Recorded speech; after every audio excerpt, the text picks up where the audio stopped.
Going over the trades today on FOMC, this choppy theme continues. The 50K portfolio is up on the day, 2 trades, about plus 600. We are down on the 200K. Let's see, 600 on the 50K. 200K is down on the day, just a little less than 2,000, so approximately minus 2,000. The afternoon chop really got us. You see this spike up, roll over, rally, take out the lows, tries to take out the highs, pull back once again. So lots of, this is just a day session as well.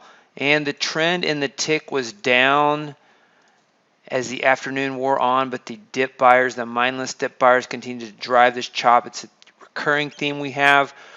We've only seen one day where the dip buyers, and that wasn't even a full day, right here on Monday, where the dip buyers didn't try to do anything. Sunday night, early Monday, and then the last hour, the dip buyers have come back and tried to prop everything up just constantly. So it creates incredible amount of chop. That's the S&P. You see that in the that's the NASDAQ. You see that in the S&P as well. Lots of I don't remember seeing a.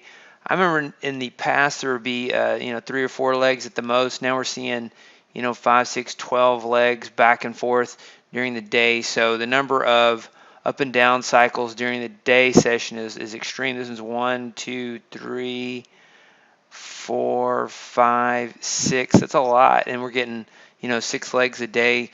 Quite a bit. This is just to point out the fact how unusual this market environment is pretty extreme to see this much whip in the market right now. The reason for that is, in my opinion, is this we're at an inflection point. The market is extremely overbought in the long term, maybe oversold by some in the short term, but in the long term is extremely overbought. Needs to have a pullback. The trend is rotating a little bit because the Fed will taper, and we saw the FOMC minutes today, and so I believe that will affect the market. I believe market prices will pull back. I believe that the Fed has an incredible impact on asset prices, and the market will pull back.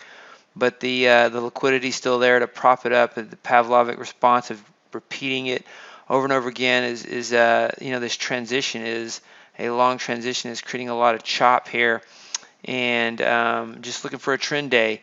Look at the old and optional workspaces that we have. Let's go over the trades on the day. The highlights were in silver and gold, short on silver. Well, that's yesterday's trade. Today was SR Countertrend 2 and SR Countertrend 4, plus 475 each. Got those in the 200K portfolio. And then at gold, we had Asia Gold 4 plus 1475 and Asia Gold 4 2020 plus 1475. Both of those getting the profit target near the highs on the day. A lot of wild price action in gold around FOMC as well. You can see that on the 1-minute chart here. If you look at gold, this went down and then up and then down and then chopped around. Just really extreme price action in many markets. But we did have 2 profitable trades in gold. So the metals complex, which has been challenging, was good for us today. Long on gold, short on silver, and no trades on copper. And euro currency down on the day, minus 512.50. Soybeans felt like a stop run right here, minus 375 in soybeans. Day trader 3. Let's go over the energy trades. There was no crude oil trade, but look at crude oil moving up on the day, up 1.5%, 2%. Didn't hear much about that. Inflation trade. Natural gas was good for us today in the 200K portfolio, so a lot of good commodity trades. We got the short natural gas for plus 475, and RBOB, no trades, and crude oil. And then, so let's go to the stock indexes.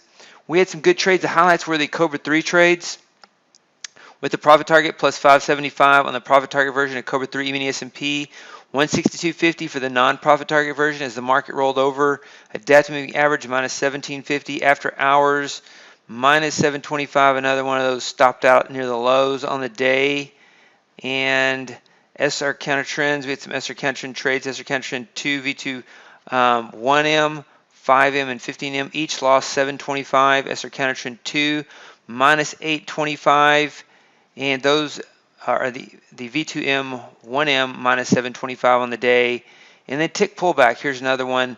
You get these dip buyers that are driving up the market, generating these buy signals. This one waits for a pullback, and so you see a massive rally like this in the market, and you get the internals driving it higher. You wait for a pullback, get in, try to get a second leg, with the thing reverses all the way over. So FOMC statement comes out right here, and the market drives higher, and it reverses all the way down, takes out those lows, which it often does.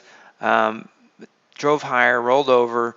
So no real direction in this market, no ultimate resolution in this market today. Even though the market's higher, I think the dip buyers are just here at work, and it's just a technical rally that I think the market has more room on the downside. I mentioned yesterday I do see a 10% pullback. I'm not trading that per se.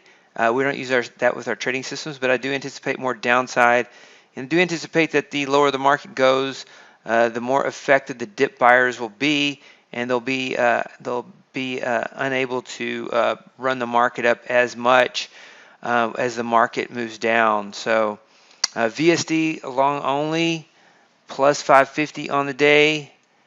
For the E-mini S&P, E-mini NASDAQ, SR counter trend 2 V2 1M plus 575, and then SR counter trend 2 V2 1M, 5M and 15M minus 15 or minus 725 each. SR counter trend 2 minus 825. Here's the tick pullback on the NASDAQ. This is a good setup. It lost the last 2 days because the market just completely rolls over.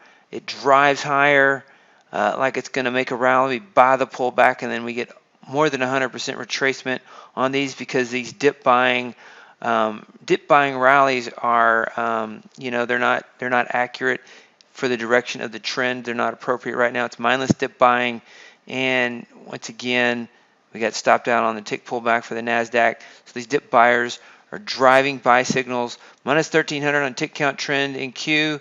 Tick pulse V12 plus 1690, and then Cobra 3 trade on the day. Cobra 3 plus 1375 on the profit target version, minus 630 on the non-profit target version, and then stock index swing plus 475 in Q2.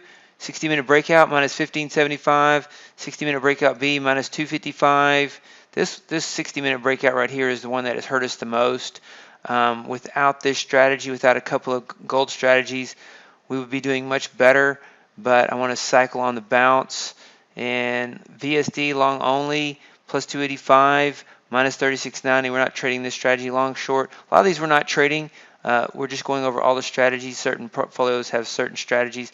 This one was another frustrating trade on the FOMC announcement. It came back enough to stop us out and then bounced on that. So we missed that long trade. It did come back again, once again. So you don't usually see a double dip. You see one move down, one move up, one move, and then you see another move down, another move up, then another move down. So Viper 2008 minus 1675. Those are the trades on the day for Wednesday, September the 22nd, 2021.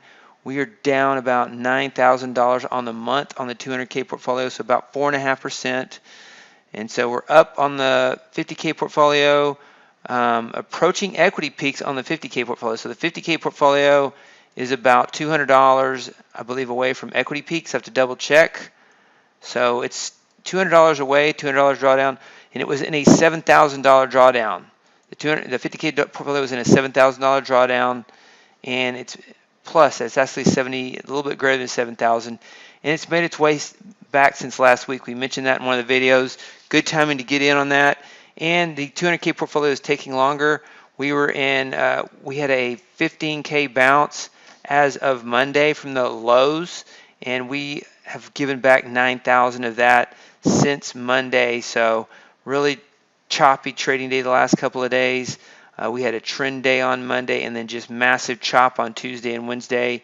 And so the 200K is minus 4.5% on the month. So down about 9K on the month.